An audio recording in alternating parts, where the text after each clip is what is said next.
Annual military drills between the U.S. and South Korea sparked the latest flare-up with the North. The rising tensions in Korea hit close to home for the Korean community here in our area. News 8's Pauline Lee joins us live in the studio with more.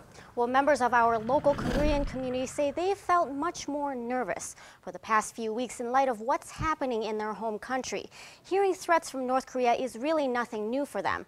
However, some fear this time, with a new leader in charge, it may be different. These days, Young-Joon John keeps his phone extra close. Try to keep contact with them and text them. If they don't answer, it's kind of nervous as me. He's an international student studying at UWL. His parents and older brother live near Seoul, the capital of South Korea.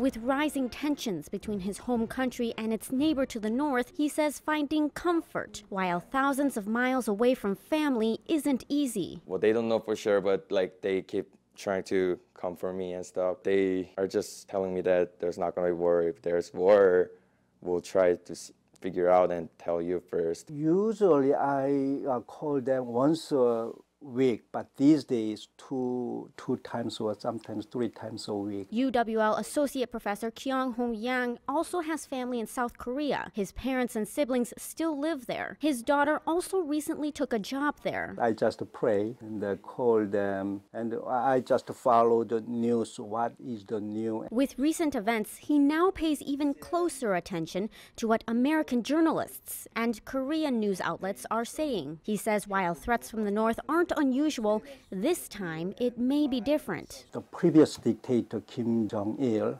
was old and he had experience, but Kim Jong-un is inexperienced and young, and he acts recklessly and he tried to show off.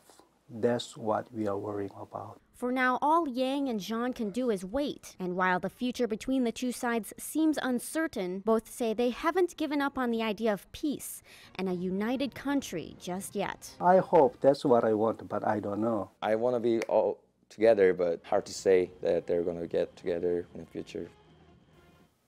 Both Yang and Zhang not only have family in South Korea, they say they also have relatives in North Korea, ones they've never had the chance to meet because of the conflict between the two sides. All right, thank you, Pauline.